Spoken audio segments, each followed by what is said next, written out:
এই সফরের মাধ্যমে যদি দেশের মানুষের কোনো অর্জন হয়ে থাকে সেটি দেশের মানুষের অর্জন। মাননীয় স্পিকার, মাননীয় সংসদ নেতা, আপনি সংসদ কক্ষে প্রবেশ করার কিছুক্ষণ আগে এই সংসদের সকল সদস্য, সরকারি দল এবং বিরোধী দল থেকে বক্তব্যের মাধ্যমে একটি প্রস্তাব পাশ করেছে। আপনাকে ধন্যবাদ জানিয়ে আপনার সাম্প্রতিক মালয়েশিয়া এবং চীন সফরের ফলে দেশের মর্যাদা বৃদ্ধি পেয়েছে বলে সবাই অভিমত ব্যক্ত করেছে এবং বাংলাদেশের অর্থনীতিকে, পররাষ্ট্রনীতিকে এক নূতন দিগন্ত সূচনা করেছেন আপনি এই সফরের মাধ্যমে।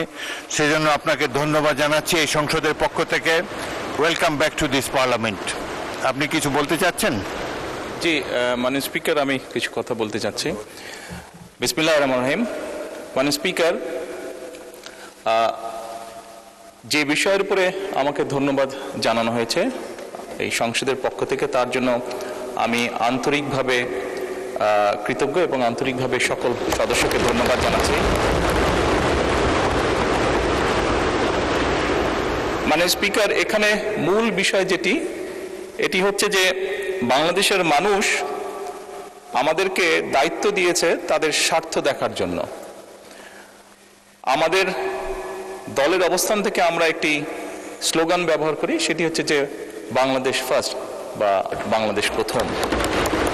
আমি যে কাজটি করার চেষ্টা করেছি মাননীয় স্পিকার, আমি আমার অবস্থান থেকে আমি আমার দেশের মানুষের স্বার্থ নিয়ে কথা বলার এবং সেই স্বার্থ রক্ষা করার চেষ্টা করেছি মাননীয় স্পিকার। এখানে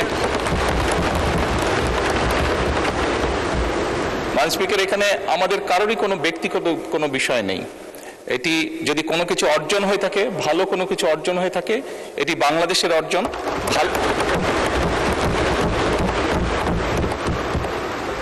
এই সফরের মাধ্যমে যদি দেশের মানুষের কোনো অর্জন হয়ে থাকে সেটি দেশের মানুষের অর্জন। মাননীয় স্পিকার,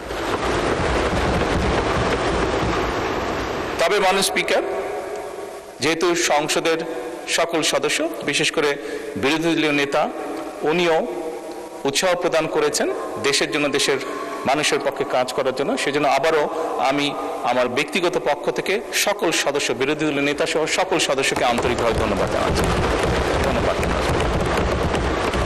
ধন্যবাদ মাননীয় সংসদ নেতা।